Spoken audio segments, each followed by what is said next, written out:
بسم الله الرحمن الرحیم. شروع کوم د ډیر زیات مهربانه او د ډیر زیات رحم کوونکی ذات په نوم باندې. السلام علیکم ورحمت الله وبرکاته. امید در کوم چې تاسو ټول په ټیک ټاک کې الله پاکم خوشاله آباد ساته. الله پاک دې زموږ او تاسو ټول مشکلات ختم کړي. الله پاک دې زموږ او تاسو ټول حاجات دا پوره کړي.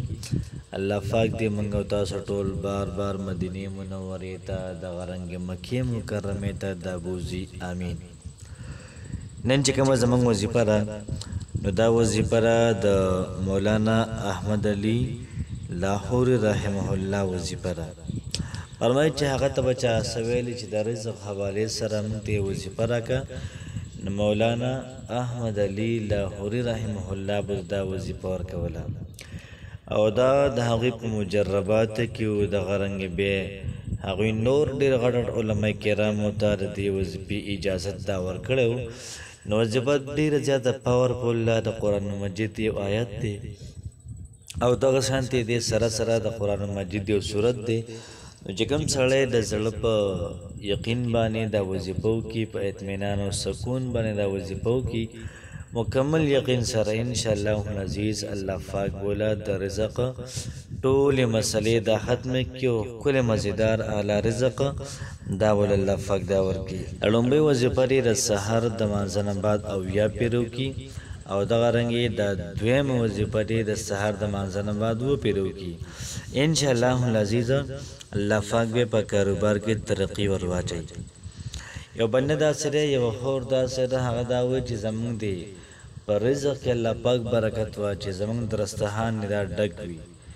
نو زه دوی ته دا وایم چې انشاءالله تاسو دا وظیفه د سحر د مانځه نه بعد د ماښام د مانځه نه بعد دا وظیفه کوئ. دغه دوه وظیفې کوئ انشاءالله العزیز د رزق چې څومره مسلې دي دا ټول مسلې به الله پاک حل کړي. تاسو ګورئ دا څومره غټ غټې مدرسې دي، څومره غټ غټ بلډینګونه دي، اکثر داسې یتیمخانې وي یا دارالکفاله وي.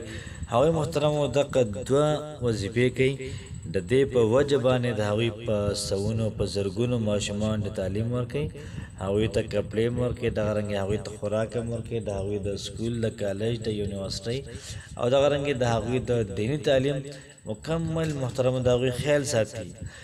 دا دومره کسانو ته ورسېدل دا خو هسې نه کېږي. د وظیفې ترتیب به دا وي چې کله موږ د سهار لمونځ وکړو او یا کله موږ د ماښام لمونځ وکړو نو د هغې نه بعد به په خپل ځای باندې کښېنو، 11 پیرې به درود ابراهیم ووایو، بیا به د هغې نه بعد اویا پیرې دا وظیفه ووایو: الله لطیف بعباده یرزق من یشاء وهو القوی العزیز. الله الله پاک لطیف بارک بین دی، ګوري عباده خپلو بندګانو لره. والله پاک رزق ورکړي د ټولو خلکو له، والله پاک غالبه دی چې الله پاک رزق درکړي د ټولو خلکو له. نو موږ او تاسو له الله پاک رزق دا په ښه طریقې باندې راکړي. والله پاک غالبه دی، مطلب دا که چا ته رزق ورکول غواړي نو څوک یې منې کولی نه شي. او دغه رنګې دویم وظیفه کله چې تاسو د سهار لمونځ وکړئ د هغې نه بعد او کله چې د ماښام لمونځ وکړئ د هغې نه بعد لإیلاف قریش نه کوم صورت دی سورة القریش آخري لسو صورتونو کې دویم نمبر دی.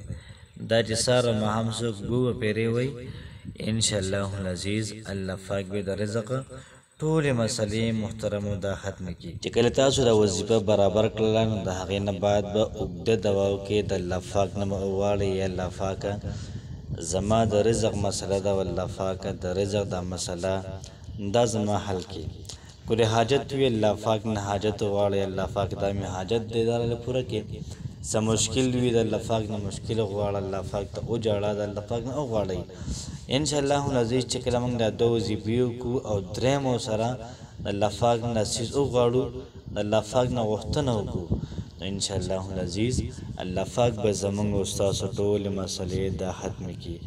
دغه رنګه چې کله موږ دوام وکړو نو بیا به ګیلاس کې اوبه راولو او دا موږ چې څه دعا وکړله یا دغه رنګ کوم ذکر موږ وکړو نو په دې باندې به د اوبه دم کو او د اوبه اوس کو انشاءالله العزیز د خپل رب نه د امید ساتم د خپل مالک خالق رازق نه امید ساتم چې موږ تاسو له بهترین اعلی رزق دار راکړي نو کوشش وکړئ چې وظیفه په خپله مو کوئ نور ملګرو سره هم شیر کړئ چې هغوی هم په دې کار خیر کې موږ سره شامل شي الله پاک مو خوشحاله آباد ساته السلام علیکم ورحمة الله وبرکاته